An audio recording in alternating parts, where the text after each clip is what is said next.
Всем привет!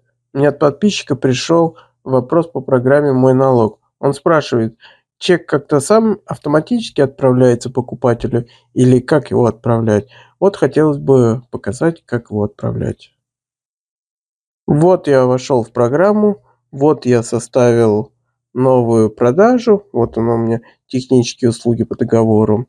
На нее теперь, после того, как вы сделали новую продажу, она появляется в этом списке в операциях.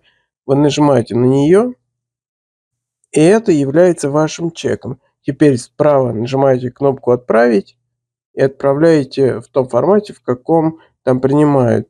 Я в основном отправляю всегда ссылку на чек, потому что там бухгалтера говорят, программа принимает ссылку на чек.